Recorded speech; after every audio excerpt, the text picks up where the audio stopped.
is they come into third place in the NFC East. All right, and as a result, I mean, are y'all pulling? Are you putting any respect on Dak Prescott's name? I was getting ready to ask that. I was going to there next because I want to ask you, RC. I want to make sure I'm clear. You sure you got that right? Where Dak Prescott's the most respected Cowboy? I mean, do people respect the dude that you know ain't gonna show up after January? I mean, I'm just asking. You said it. You said it. I'm just taking your words. I'm just taking your words as a fair question. I think it's a very, very fair question. You're twisting my words now. I'm asking a question. I'm asking a question. Yes. The way that Dak Prescott leads, the way that Dak Prescott approaches his job, the man that he is walking in and out of that stadium every day, absolutely, he's the most respected Dallas Cowboy. And you act like Dak Prescott has never produced in his career. I think this is a guy that finished second in MVP voting 2 years ago. Fabulous regular season quarterback. I think he's a fabulous regular season quarterback. That's what I think about. So there's no team failure in the playoffs. I think that he's a fabulous regular season quarterback who does an outstanding job of making sure that he gets paid. I give him credit for that. So he's Kirk Cousins. So he's Kirk Cousins? Wait, hold up. Can we lock in on their second half schedule? Because, Stephen A., I don't think you really looked at this. I have the schedule right in front of me. Thank you very much. It's right here. It's right here, Molly. All the games. Right here. Okay. Okay, so do you have a reaction to the gauntlet that is the second half? I see a nosedive taking place after week 11. It's Monday Night Football, and then after that, the Eagles, the Chiefs, the Lions, the Vikings, the Chargers, the Commanders. I see the Dallas Cowboys losing at least 3 or 4 of those games. At least. Okay? That's why they got to start fast. That's what. They have to start fast. So they have to really show up in September. Now, Brian Schottenheimer, did you talk about Brian Schottenheimer and changing the culture? I mean, that was funny to hear. You mean the Brian Schottenheimer that nobody was thinking about? Nobody wanted? That Jerry Jones just plucked out of obscurity and gave him the head coach? He was the offensive coordinator. Yeah, really. But who was calling the plays? Who's calling the plays? Mike McCarthy. There we go. So he wasn't even calling the plays. I mean, what was he doing? By the way, just educate me because I realize, I'm brilliant because I know I'm not. I listen to those who are. Y'all played, y'all won, I didn't. I got to ask y'all a question. If you're an offensive coordinator, but you ain't calling plays, what exactly is it that you do? So you help. First of all, you help with the game plan. You help with the game plan. I will say this. Okay.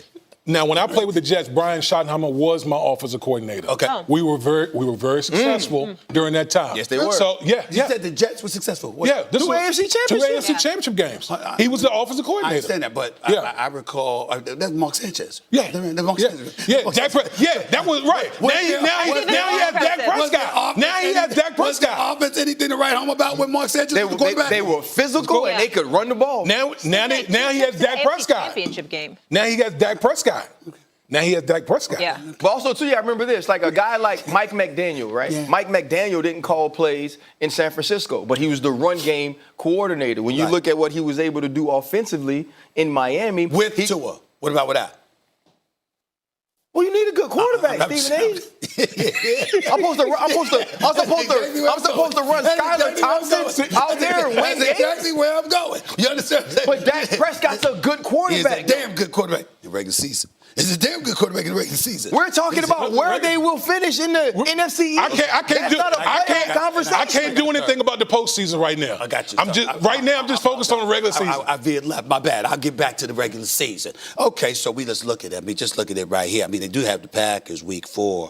The Bears week 3, Eagles week 1. I see 2 losses in the first 4 weeks. I see two losses in the first 4 weeks. That's what I see. I don't know about everybody else. That's what I see, okay? Okay. And then That's an overreaction. It's not. Cowboys have a week 10 bye, which is nice, but then after that, they play a Monday night game. Then they have a short week game against Philly, an even shorter week game against the Chiefs. They got a short week game on Christmas at Washington. The travel schedule and the rest schedule for the Cowboys in the second half of their season is extremely challenging, regardless of opponents. And by the way, those are some pretty good-looking opponents. They have 4 Thursday night games or Thursday games this season, which is the first time any team has ever had that. When you see these schedules come out and you see it backloaded like that, and we take into account they bring in George Pickens and all that, what does it mean for the Cowboys? I mean, it means the Cowboys need to start this season playing extremely well. They need to start at a high level. They need to start by winning football games. There will be no moral victories for Shoddy and this team early on in the season. When you truly look at this roster and the way they've built themselves offensively, this team can be extremely explosive, extremely competitive. They need to shore up some things on the defensive side of the football. But if they don't start early and if they're not winning early, we know how the cycle of what the voices outside of this building will say and the pressure that can be on this team. Let me give you their first 4 games. They open, we all had seen that already. They open on that Thursday night at Philadelphia, the defending champions, and they're home to the Giants, then at Chicago, and then they get Green Bay. What will the Cowboys be after 4 games? I want to say 2-2. I want to say 2-2. Which, listen, that'd be pretty good. That'd be pretty good. I think the biggest thing for the Dallas Cowboys, listen, when Dak Prescott plays a full season, they're pretty much banked for 9 wins. Exactly. At minimum. Okay. I think for them, the number one thing I said for the Dallas Cowboys, their offensive line needs to come together. They had no running game last year, and I think Dak Prescott operates best when they have a really good running game to go along with what they have on the outside. That they need to show up on the defense, the rush defense.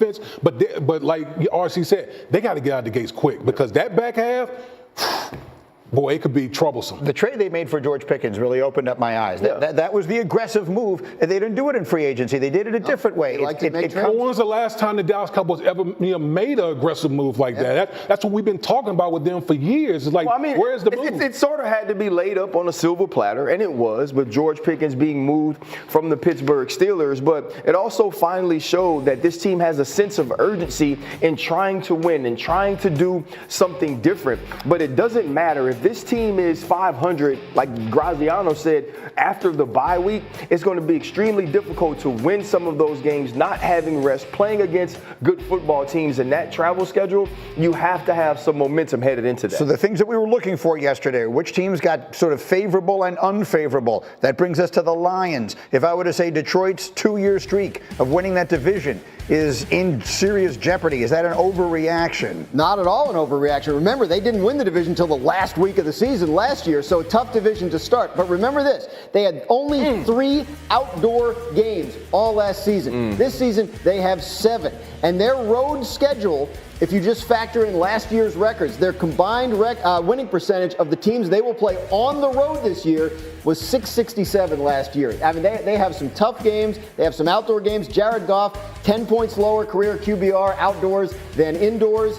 Going to be tougher for the Lions this year. And the other piece of it is, too, you lost both of your coordinators. Right. This team, to me, was already going to take a step back before we saw how daunting this schedule can be. And when you start to be one of those teams that the expectation is now much higher than it has been throughout your history, when you hit adversity, those things are difficult to come through. That's the thing. I don't want anybody to think I'm saying the Lions aren't going to be good. They won 15 games. Like if they go 12-5, that's a really good year, but it's still a 3-game drop-off. I think the biggest thing, and just kind of, piggybacking here, there's something real about brain drain when you're talking about, a team like the Lions. Think about it. We just mentioned their coordinators. We're not even talking about all the assistant coaches that they've lost. So they've lost a lot of really good coaches to other organizations. 7 of their 9 road opponents made the playoffs last year. The 2 that didn't are the Bengals and Bears. Right. The Bengals have Joe Burrow, and the Bears, we think, might be massively improved. And the other part about this is, too, and D. Wood knows this, Graziano's seen it, supposed to and should have is draining as well. We were supposed to beat the San Francisco 49ers the year before. We should have gone to the Super Bowl last year, but we have injuries. You only get so many opportunities to capitalize on your window. And it's been 2 years in a row now that the Detroit Lions have fallen short. And now, because of your great success, you lose important pieces to the puzzle. They open, the Lions open at Green Bay. Then they have home Chicago and then at Baltimore. That is potentially a very tough start for them as well. One more, Graziano. If I said Jackson Dart is going to be the Giants' starting quarterback by November, is